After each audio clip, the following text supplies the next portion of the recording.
আসসালামু আলাইকুম, নাদিয়াস কিচেনে সবাইকে স্বাগত জানাচ্ছি নতুন আরেকটি রেসিপি দেখার জন্য। আর সেটি হলো চিংড়ি মাছের মালাইকারি। এই চিংড়ির মালাইকারি অনেকে অনেকভাবে তৈরি করে থাকেন, তবে আজকের রেসিপিতে থাকছে পুরনো ঐতিহ্য ধরে রেখে সেই অথেন্টিক রেসিপিটি। আশা করছি আমার আজকের রেসিপিটি আপনাদের খুব ভালো লাগবে, আর ভালো লাগলে কিন্তু আমার চ্যানেলটি সাবস্ক্রাইব করতে একদম ভুলে যাবেন না। চলুন তাহলে মূল রেসিপিটি দেখে নেওয়া যাক।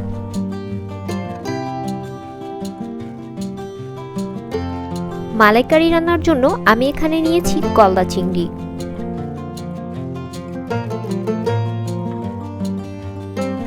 প্রসেস করার সময় আমি চিংড়ির পিঠ বরাবর কেটে সেখান থেকে সুতার মতো অংশটা বের করে ফেলেছি এবং মাথার অপরিষ্কার অংশগুলো সব বের করে ফেলে দিয়েছি।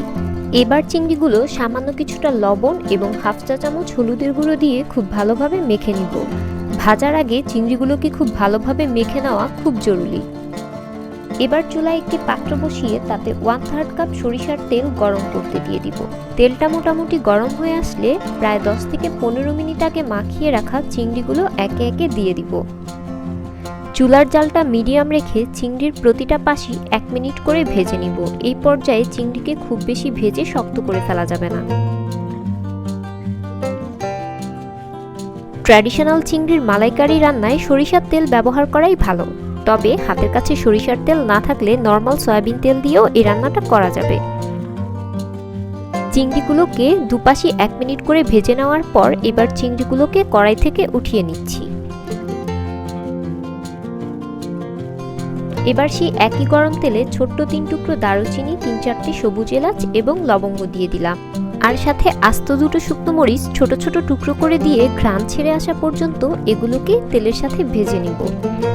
এবার 1/3 কাপ পেঁয়াজ কুচি দিয়ে এই ফোড়নের সাথে পেঁয়াজ কুচিকে খুব ভালোভাবে ভেজে নিব। তবে পেঁয়াজটাকে একদম বেরেস্তার মতো করে ভেজে ফেলা যাবে না। যখনই দেখবেন যে পেঁয়াজের কালারটা চেঞ্জ হতে শুরু করেছে, অর্থাৎ ব্রাউন কালার হতে শুরু করেছে, তখনই আমরা এখানে দিয়ে দিব আধা কাপ পেঁয়াজ বাটা।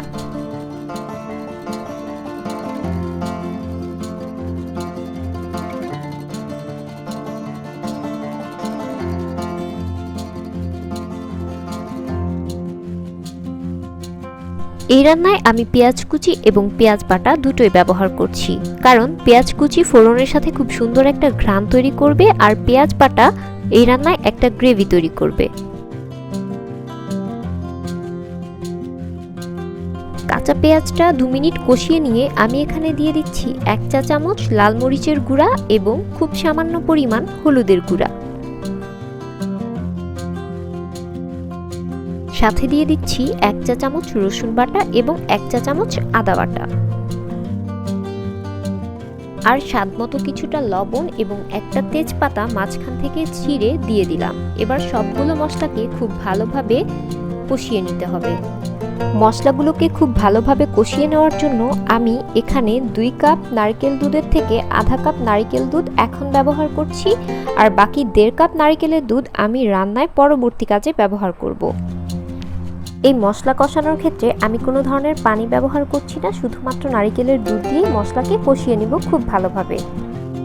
ট্র্যাডিশনাল চিংড়ি মাছের মালাইকারি রান্নার ক্ষেত্রে কিন্তু এই নারকেলের দুধটাই ব্যবহার করা হয়।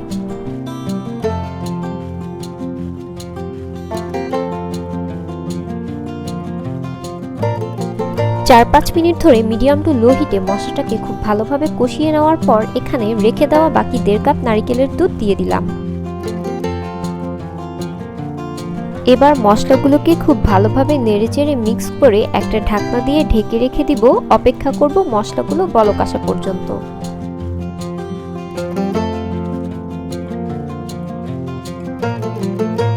বলক চলে আসলে এখানে আগে থেকে ভেজে রাখা চিংড়ি মাছগুলো দিয়ে দিব। চিংড়ি মাছগুলো সব দিয়ে এবার একটা ঢাকনা দিয়ে ঢেকে রেখে দিব 5 মিনিটের জন্য। ইতিমধ্যে রান্নাটা কিন্তু প্রায় শেষ।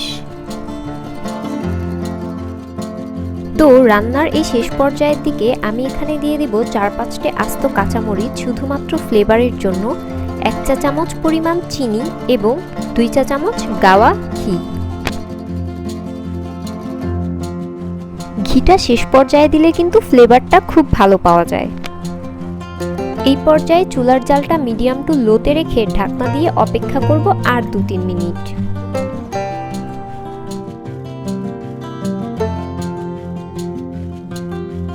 ঝোলের ঘনত্ব এই পর্যায়ে এসে পড়লে এখন এখানে আধা চা চামচ ভাজা জিরের গুঁড়ো এবং 1/4 চা চামচ গরম মশলার গুঁড়ো দিয়ে চুলাটা বন্ধ করে ঢেকে রেখে দিব আরও 5 মিনিট।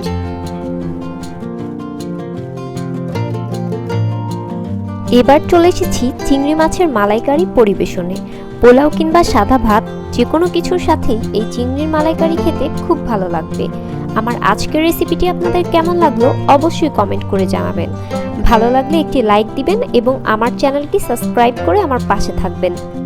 আজ এই পর্যন্তই, আল্লাহ হাফেজ।